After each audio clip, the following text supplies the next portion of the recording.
Well, hello everyone. My name is Gus, and this is Dive Talk Plus.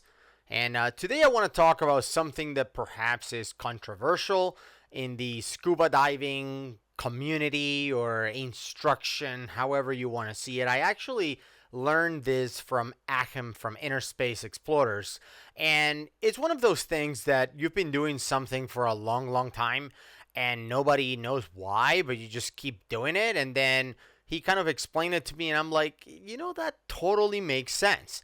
And what I'm talking about here is DSMB deployment, or delayed surface marker buoy deployment.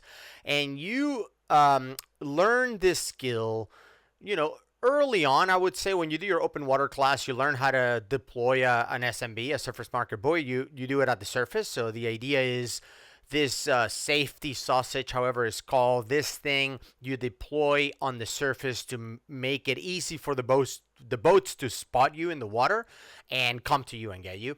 But the point is that in some cases you need to deploy this from underwater. You're not on the surface. You need to launch it from underwater. And I'm not going to get into all the details about how long the line has to be from where you're launching it, or what's the best depth to deploy, or whatever. You actually do this at multiple depths in multiple classes. I think the deepest one that I've launched is from over 200 feet or over 60 meters, maybe deeper than that, 300. I don't even remember how deep I was when I launched the deepest one I've ever done. But the point is that in some scenarios, it is valuable to be able to fire an SMB or a DSMB for a variety of reasons. And Achim brought this up when he was like, look, if you're diving in teams or as a buddy pair, why not deploy your DSMB as a buddy pair, as a team?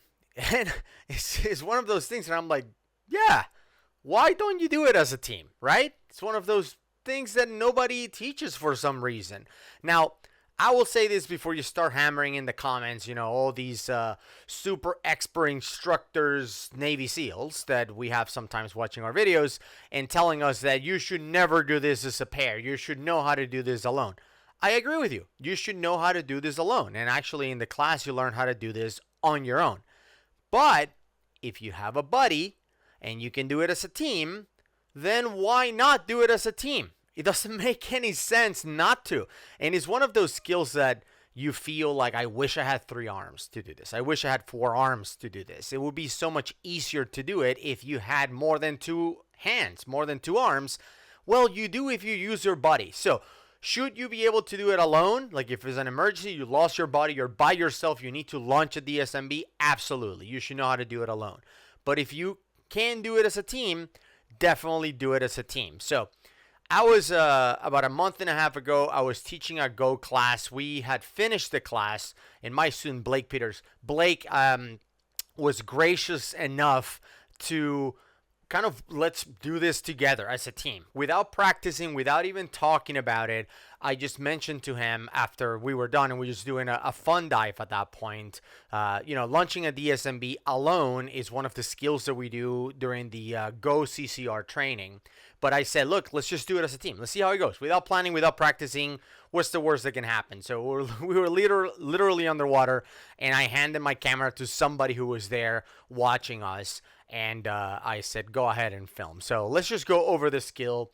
And again, this is first time doing it. One take, one shot, no briefing, no planning. Let's just go and do it. So I'm here on the right, diving to go. Blake is on the left. And you can see that he is kind of opening his DSMB.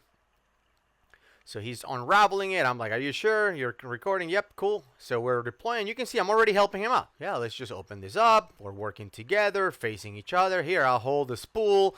You inflate it. Like, why not? Why not work together, right? So here we go. He plugs in his hose and inflates it and lets it go. And I'm holding the spool. No problem. So here we go. I hand it to him. He's ready with a bolt snap. Snaps it on the line. That's it. Nothing to it. So there you go. That was an easy, no practice, nothing scripted, no multiple takes.